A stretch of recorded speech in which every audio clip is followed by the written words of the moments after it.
Bien-aimé dans le Seigneur, Shalom, tozongi lisusu na mateya na biso na école de disciples esika oyo wapi bonzambe tolandaka bonzambe esika wapi tokotaka na classe po toyekola ndenge nini tokoki kotambola na nzambe abengi biso mosantu nzambe ya bolingo. Encore une fois, Shalom, paix, amour ezala na mitema na bino bisika nyonso bozali tika ete kimia pe bolingo na nzambe ezala epai na bino. Encore une fois, bien-aimé, bisika nyonso bokutani to tombele bino shalom. To bondeli po to banda ma te anabiso na kombo na Yesu Masia.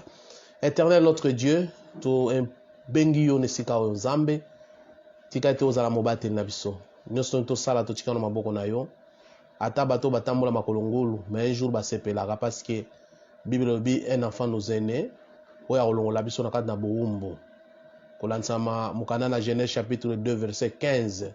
Esika opesa ki promesse ete nkolo akobota mpona koniata satana tika ete nyonso esima na maboko na yo mitema pe matoi na maboko na yo na kombo na Yesu Masia.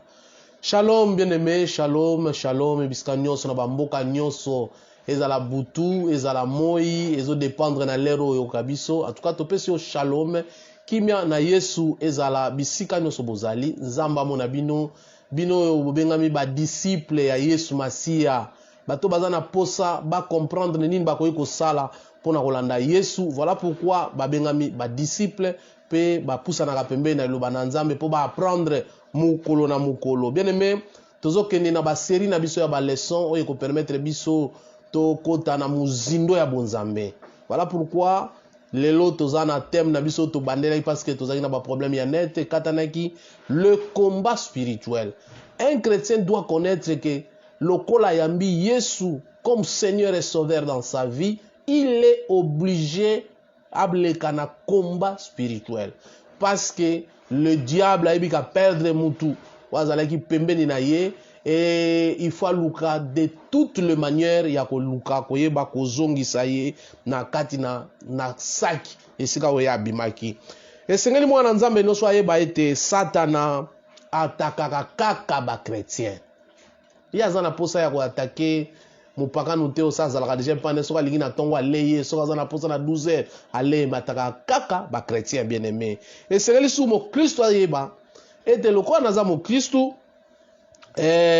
Satana ko utiliser le kuta pona ko dévier ba Christ ko manipuler bango pe pona ko intimider bango ba mona ete ya azamu nene azamu makasi. Donc mwana nzambe esengeli ayeba esengeli koyeba lisusu ete ba chrétien nyonso baza automatiquement protégé contre les satan wana nte munba eza chrétien nyonso te o azali protégé epai ya satan pona satana te. Kaka chrétien azo banga nzambe, chrétien azo tosa nzambe, azana lokuta te, azana mensonge te, azana duplicité te, ye wana nde nzambe azobundela ye liboso na katikati ya bitumbo tobengi le combat spirituel. Eloko nini ezali combat spirituel bien-aimé? Combat spirituel ezali tango oza na kati na batentation yango nde tobengi le combat spirituel.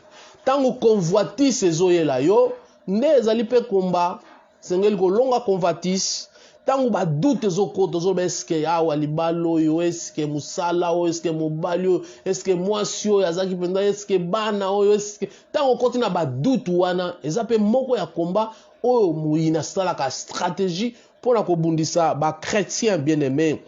Et là mosusu ezali le mensonge. Le mensonge esengeli eza pe combat parce que biso toza na combat ya ozala na vérité lokola bana nzambe. Toko tamula na mensonge te. Oyo azo tamula na mensonge aza mwana satana parce que tata na ye satana azalaka muta lukuta banda kala to yebi masoloni abetaka na jardin d'Eden.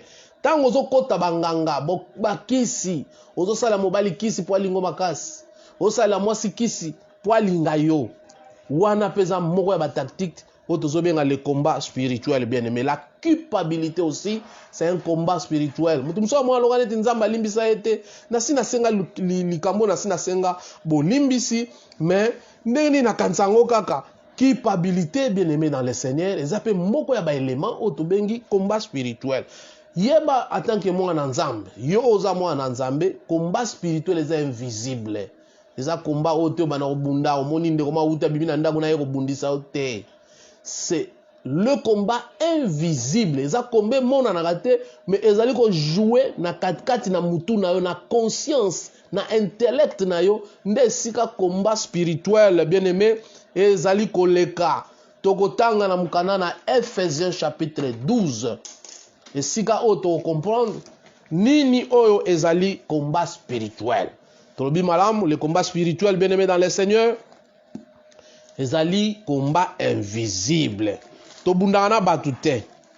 Mais yo mona yo za mo Kristu okomo bundana batu. To bundana batu te bien aimé. Tozo bunda contre makamuni Ephésiens 12. Bible lobi car nous n'avons pas à lutter contre la chair. Yo combat na yo olingo bunda contre la chair, ko bunda contre muninga mususu. Tozo mona boni na kati na église combat spirituel chrétien na chrétien bazali ko bundana. Chrétien na chrétien baza ko welela. Or Bible zo confirmer awa. Elobi nous ne luttons pas contre la chair et le sang bien-aimé. Mais tozo bundana banini. Bible continue. Mais contre les dominations, contre les autorités, contre les princes de ce monde des ténèbres, contre les esprits méchants dans les lieux célestes. Tala bitumba na biso o tozali ko bunda bien-aimé. Yango ta onazolo banayo ke bitumba tozali ko bunda bien-aimé dans le Seigneur. Ezana kati ya mutu. Le combat spirituel est invisible bien-aimé parce que nous ne luttons pas contre la chair. Nous ne luttons pas contre les esprits, les sangs plutôt, mais nous luttons contre les dominations, contre les esprits, contre les princes de ce monde bien-aimés dans le Seigneur. Et Seigneur, li mutu abana comprendre que combo nga nazalanga tant que mon Christ. Mon Christ nous sommes na combat. Quand on a dit mon Christ alemba, ozokanzane di bonzambe, eza kondima Yesu Masia, osuki wana. Non bien-aimés dans le Seigneur. Nous avons le combat où est invisible et ça permettre biso tozala kobunda. Kobunda na ba principauté ezali tozo bunda na organisation o Satan a établir na kati na mokili oyo. Na kati na mokili oyo Satan a établir ba démon, ba sorcier, ba prince, ba démon méchant, a établir ba désir oyo ko longola yo liboso na nzambe. C'est ça le combat que biso tozali kobunda bien-aimé dans le Seigneur. Et Seigneur o comprendre tes bien-aimé dans cet combat spirituel. Mukana na nzambe na 1 Pierre chapitre 1 verset nango 8, 1 Pierre chapitre 5 verset 8, Bible lobi na biso, tout le temps nous combattons, le diable est là. Bible zo lobi na biso, le diable il rôde tout autour de nous. Pourquoi il ne rôde pas tout autour du monde? Tout autour de celui qui a accepté Christ comme Seigneur et Sauveur. Yazawana, il n'a pas la force ya kokangayo direct, mais azali ko lukela yo ba occasion favorable ou non. Aza préparé yo au sala seulement quelque chose oye ko pesa ye accès lokola Eve pesa ye accès. Donc il rôde tout autour de nous bien-aimés. Na verset 8 Bible il rôde comme un lion rugissant. Na bana kota la vidéo moko batie lion na kati ya enclos moko ya vitre. Siko mutu aza libanda pesi mukongo. Lion aza koya malembe akanga bonzoka za vitre za ko séparer mutu na lion bien-aimé. Le diable aussi aza ndengo wana. Tant que biso to fongoli nzela te to pesi accepté dans le combat, lui il va continuer toujours à rôder tout autour de nous. Mais la Bible dans verset 9 bien-aimé dans le Seigneur, nous devons résister avec une foi ferme. Quand on avec une foi ferme, les allez kotaler la Yesu. Qu'on dit ma Yesu le quoi mon bigis. Qu'on dépendre na Christ. Qu'on a la basé et pas na Christ. Wanande zali koza na foi ferme bien-aimé. Ceux qui ont na foi ferme en sachant que le même sort ezana batu balonga. Lelo batu bakota bazali na paradis bazali. Lelo batu bazo se préparer pour na ko yamba Yesu bazali. Si nos frères babengi bango lelo ba santu bazali, c'est-à-dire nous aussi nous pouvons aussi agir d'une façon normale. Mais oyebita ko tovanda ko totala ka malamu to comprenez te ennemi na biso diable azanan. Peut-être le monde aujourd'hui ils ont dessiné le diable na ba maseke na mikila mulongmo mbabe na kanisa ezaka ka ba trick ya Satan ye moka zo linga a présenter biloko ngo lokola ndengwana. Mais qu'est-ce que la Bible dit à propos ya notre ennemi le diable? Bible bengiye c'est un ange. Il était un ange que Dieu a créé. Ange wana na Ézéchiel chapitre 28.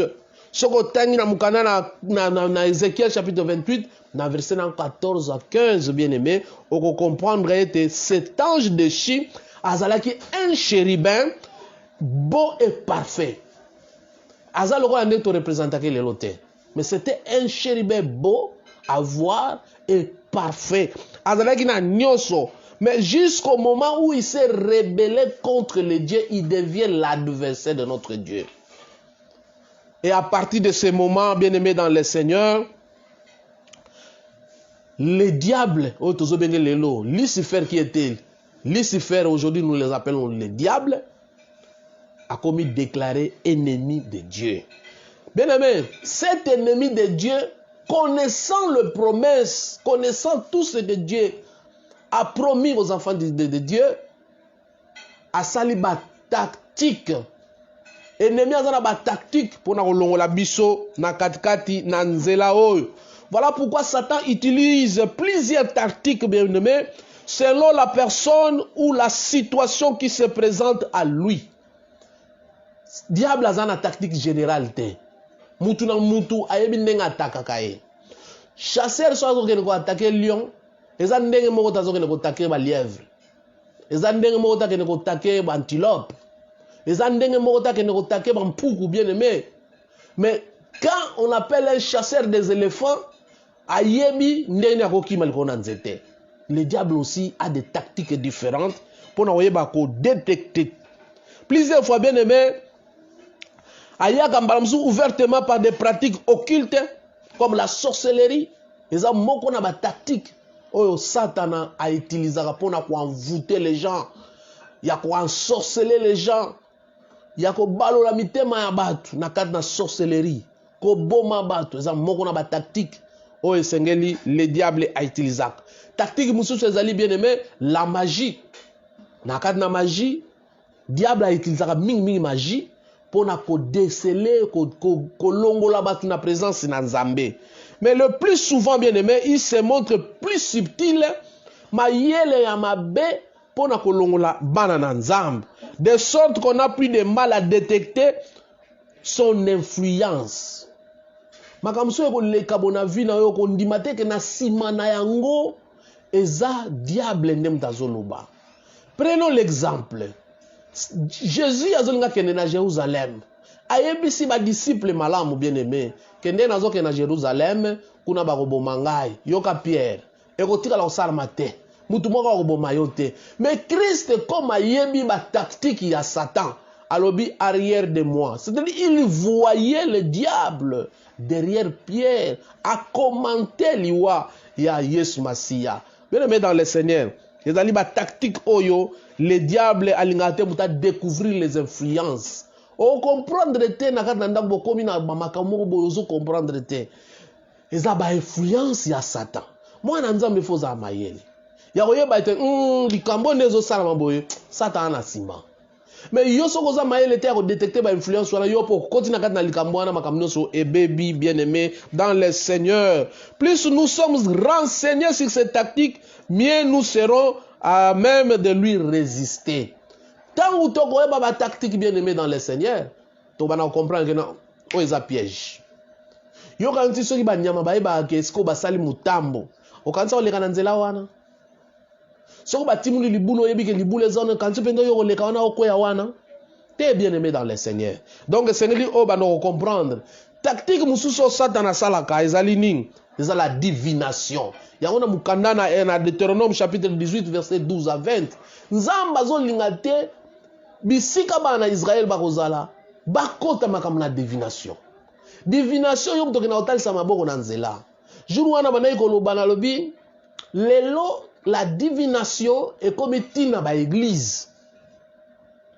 lelo na Facebook ezala ba programme mutalinga yeba ndenge nini okoma mobangelera ozala na âge ya 70 ans ya 80 ans elongine ozala neni. Ça c'est la divination bien aimé dans le Seigneur.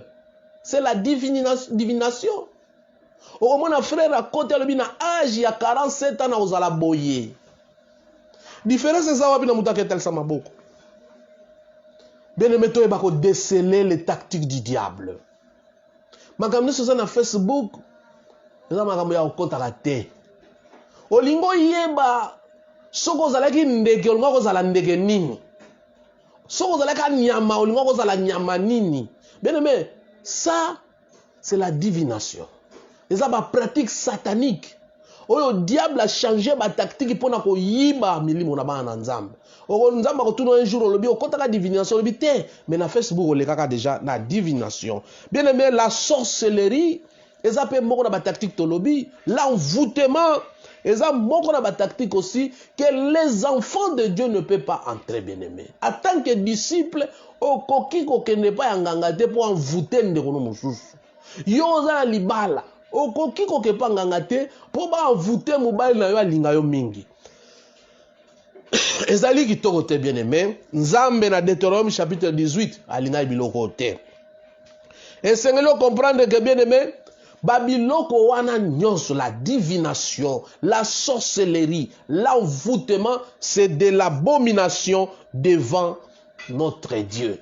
Tu ne peux pas aller, bien aimé, prédire l'avenir ou des choses cachées par les moyens de la magie, bien aimé, ou d'angure. Ok, luka biloko ya magie po o banda kokota kotala koloka koyina kozwa mbongo ba chance mibali balinga ko mingi ba chance na musala mataka ba promotion. Bible zoloba tant que disciple de Jésus oyo alingi kolanda biloko na fo atika biloko wana amona na sentido contraire po ete azala bien. Yo muto betaka carte ya mbongo ozobeta ba carte ozotala na carte avenir na kati na carte. Bien aimé, ezaba moko ya ba stratégie oyo Satan a utilisaka. Ba stratégie ezebele to soko tangaka mwanda mundambo oyo tozo ko expliquer ba ninga bo ba no comprendre. Faut soko yebi ba stratégie à Satan, tu peux éviter l'ennemi à côté sa yo na kati la buzoba. Yango wana sengeli o bana ko comprendre. Na 2 Thessaloniciens bien aimé chapitre 2 les londes to sabo 2 Thessaloniciens chapitre 2 verset 19 et lobi nini. Et lobi le diable aussi azana bajan na e déjà. Bajan baza banani. Bajan baza même dans l'église. Lelo, le diable azana bajan. Bajan on a baza capable de faire des miracles. Baza capable de produire des signes, prodiges. Oh, batu fo ba étonné, ba comprendre que ba dit que non, mutu tel asali boye. En tout cas, ça y Nzambe. Alors ba ki boya za Nzambe. Asala ki boya za Nzambe, mais il est le agent, il y a un Satan. Il fait des prodiges mensongers. Tout le monde a la télévision, tu as na YouTube pour comprendre.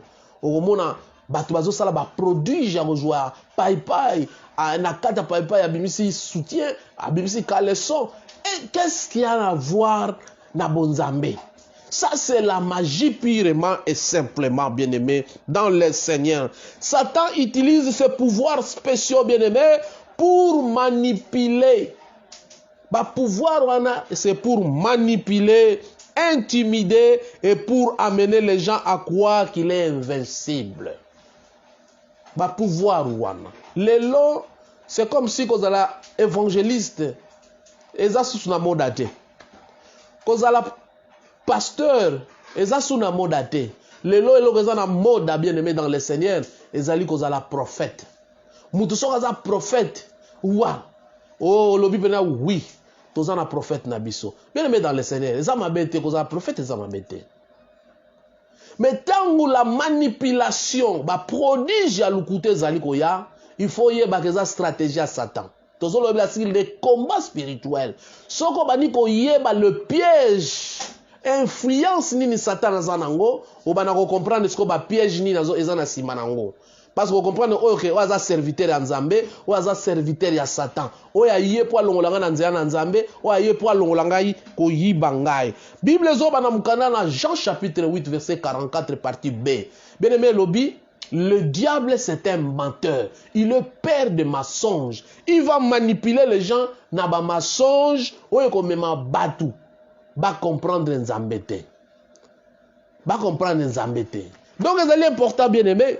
Mais pour tout comprendre, tout long à ce que le diable fait en nous. Bien aimé, Moukana, dans Jacques chapitre 4, verset 7, le Biboye. Nous devons nous soumettre à Dieu et résister au diable. Même s'il peut mettre des pièges, il peut venir avec des combats, bien aimés. Mais nous, en tant que disciples de Jésus, en tant que la lumière du monde, en tant qu'une ville située au-dessus de la montagne où tout le monde doit voir, bien aimé, Bible, Jacques Azop, conseil à l'objet, nous devons se soumettre à Dieu. Pour Bitumbo, dans le combat spirituel, ce n'est pas à toi de gagner. Il y a quelqu'un qui a gagné ça. Il y a quelqu'un qui a donné sa vie.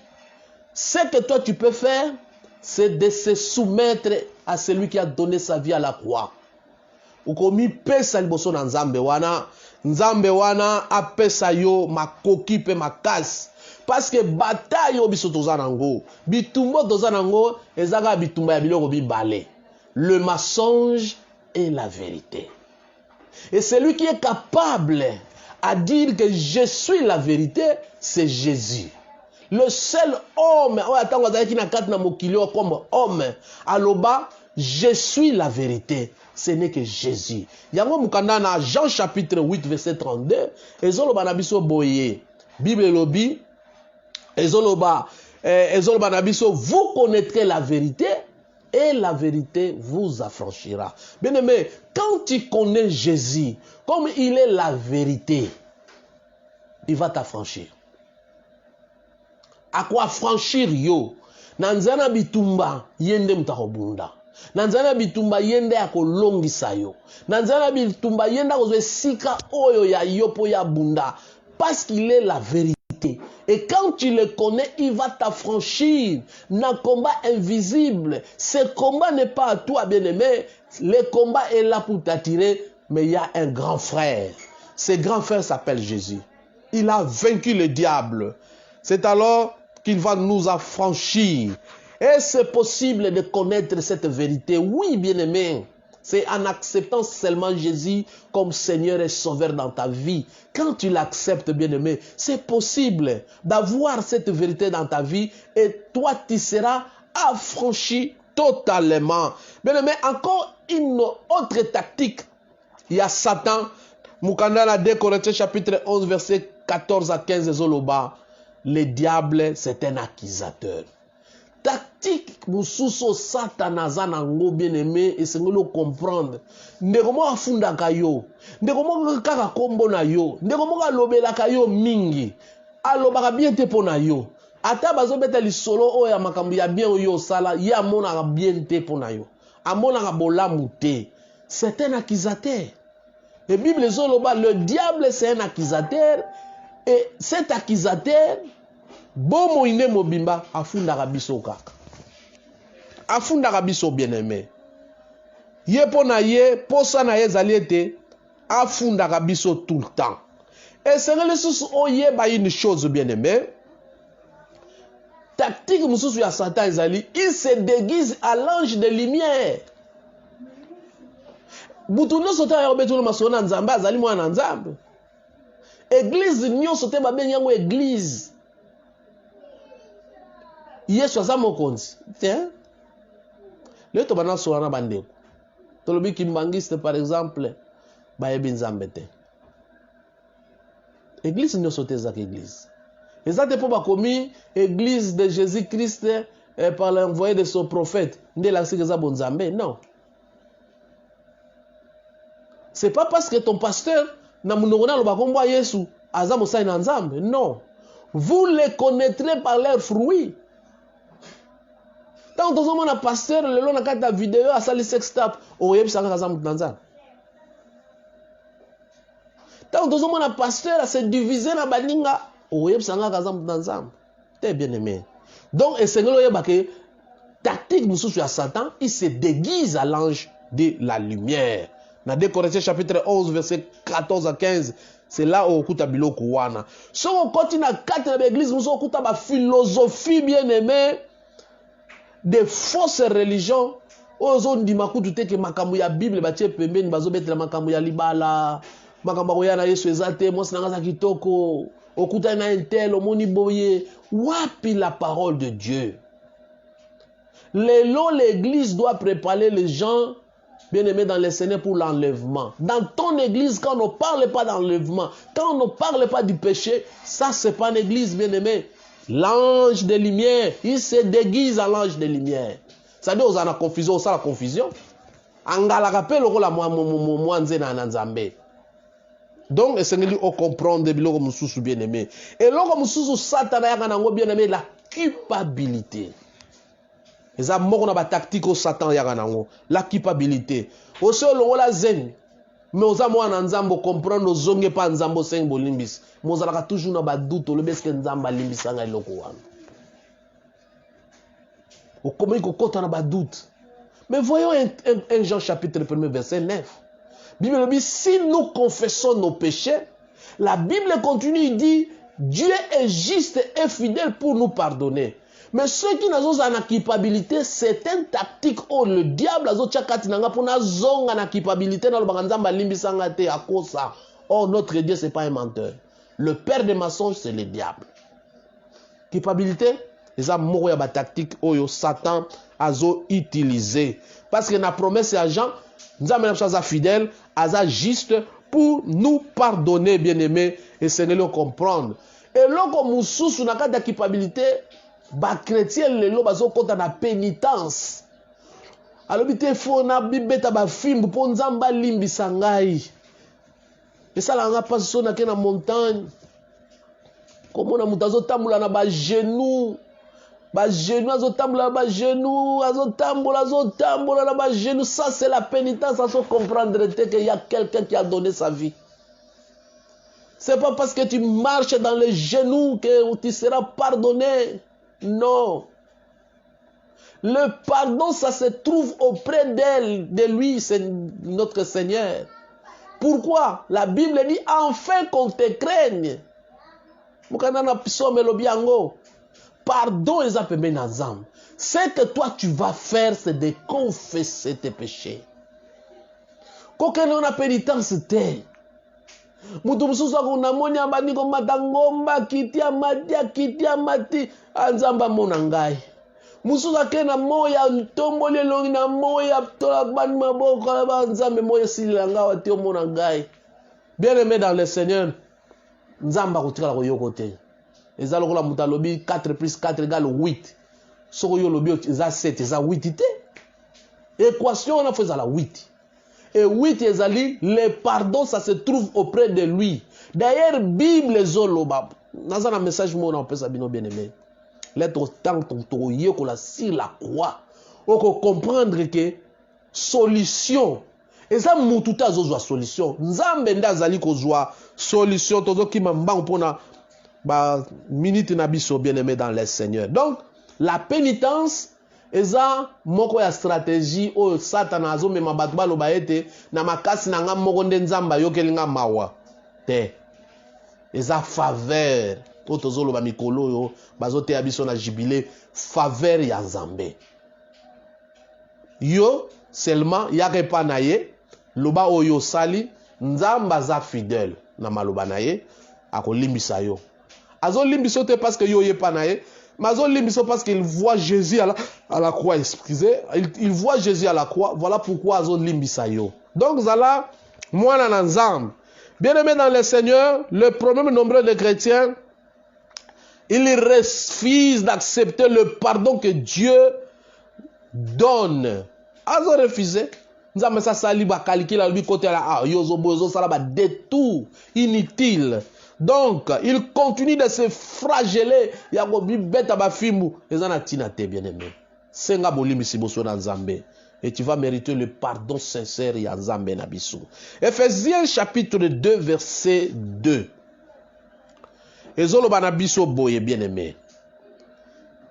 Que moko ya ba stratégie sous ezali les traits de ce monde. Les traits de ce monde selon les principes de la puissance de l'air. Donc, Satan a géré mukili oyo à tel point que bato nyonso ba dépendre pa na ye. Tozana ba désir, tozana ba actualité. Mais en tant que chrétien bien-aimé, zala mayele. Asali Facebook, asali bien, biso tozo ezo sunga biso toteya. Mais eza pe instrument moko Satan asali pose en attente en tant que Bible. Combien de temps tu passes dans ton téléphone à Facebook?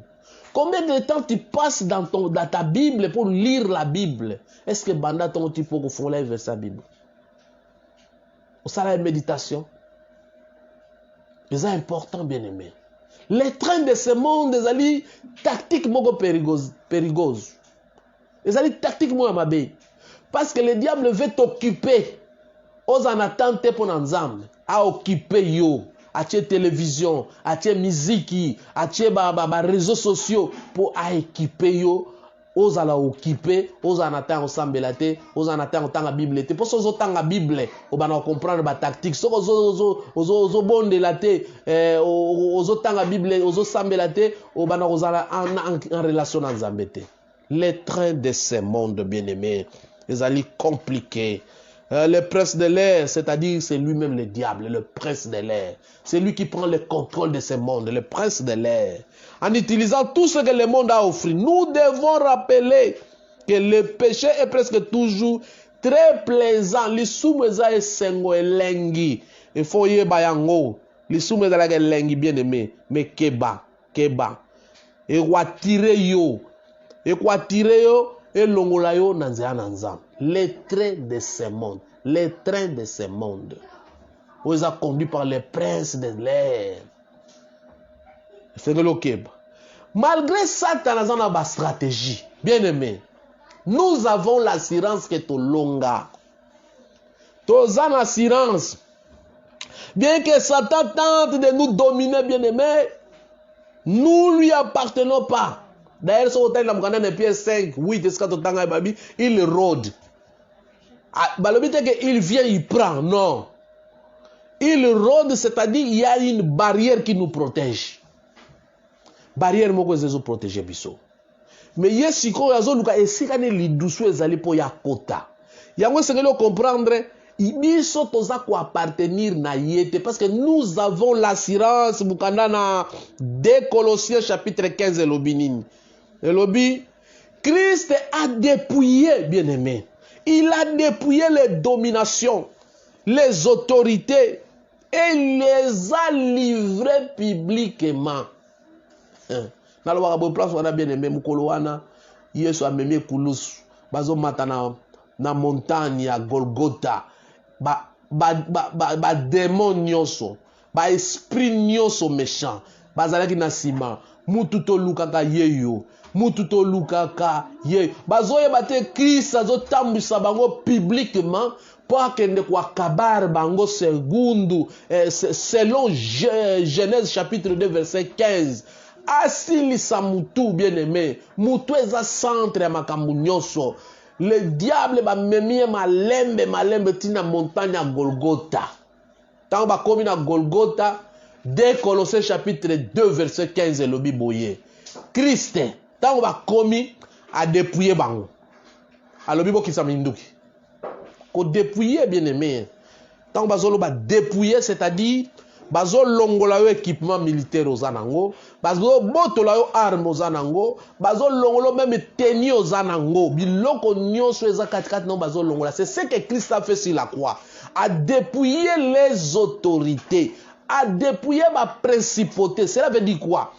Premièrement, il a dépouillé Yemoko Satan parce que la promesse était pour lui. Ba aroniate na mutu, a dépouillé Yé. Aniatie na mutu malgré faire souffrir Christ yako nyokola yako bete basete mais Bible lobi ba niatie na mutu ba dépouiller. Nous avons l'assurance. 1 Jean chapitre 4 verset 4 ils ont continué zoloba vous petites enfants boza banzambe. Pourquoi nous sommes des banzambe? Parce que celui qui est à nous est plus grand que celui qui est dans ce monde. La Bible dit cela, bien-aimé. Zalana fier en tant que mon Christ. Ce qu'on comprendre ma stratégie à Satan. Le diable est rien bien aimé dans le Seigneur. Azel logote. Azamuki lande ninganaka. Mais moutou se koufa. Azal kola nyoka ba longola venin. Ata mwana bébé au sakanaye. Vous petits enfants, vous êtes de Dieu. Celui qui est en vous est plus grand que celui qui est dans ce monde. Donc nous avons Jésus en nous. Tu vas me demander, quand est-ce que Jésus est venu dans mon cœur? Quand est-ce que Jésus est entré dans mon cœur? Rappelle-toi dans Apocalypse chapitre 3 verset 20. Le jour où tu as accepté Christ comme Seigneur ton Sauveur. Il était là, il frappait ton cœur, bien-aimé. Il disait, si tu ouvres ton cœur, j'entrerai chez toi, je mangerai avec toi, je souperai avec toi, et tu vas vivre ensemble avec moi. Bien-aimé dans le Seigneur, nous sommes des petits dieux. Christ habite en nous. Donc nous devons donner gloire à notre Dieu. Et Jacques encore, le petit Dieu, nous devons se soumettre à Dieu. Pour ça, dans la musique, si on se soumettre à Christ, oya bengi biso comme disciple, oya bengi biso comme bananzambe. Je ne vous appellerai plus de serviteurs, mais je vous appellerai des amis. Un jour, il voulait aller détruire Sodome et Gomorrhe. Alors, non, je dois voir tout d'abord mon ami Abraham. Est-ce que je cacherai à Abraham ce que je dois faire à Gomorrhe et Sodome? Il a donné les secrets divins. Bien-aimé dans le Seigneur. Soumettez-vous à Dieu. Soumettez-vous à ce Jésus-là. Le diable fuira loin de vous. Si on se soumettre, en tant que disciple, na décidé, na se soumettre na nzambe wana, na décidé na kangama na nzambe wana, na décidé na tika la fidèle, le diable n'a pas de place, bien-aimé dans le Seigneur. Il n'a pas de place, parce que je serai soumis à ce Dieu-là. 1 Jean chapitre 4, verset 4, vous êtes des petits dieux. Vous qui avez accepté Jésus-Christ comme Seigneur et Sauveur, vous êtes des petits dieux. Parce que Jésus qui habite en vous est plus grand que le diable qui règne dans ce monde, bien-aimé. Donc, Seigneur, on va comprendre, bien-aimé. 2 Corinthiens chapitre 10, verset 3 à 5, bien-aimé. La victoire est en Christ, bien-aimé. La victoire en Christ consiste-t-elle à démolir, bien-aimé. Et ça va seulement au bon matin. Mais qu'on démolir, donc, c'est cette victoire-là. Oh, Christ a fait biso. Quand nous sommes en Christ, même nganga oya zwa komba zwa singa kenda ko kanga bisika yo yeba da kena cimetière à kangi. Mais quand tu reçois Christ, bien-aimé, il va te rappeler ce qu'on t'a fait. Pour démolir. À Kangolaka sans autorisation.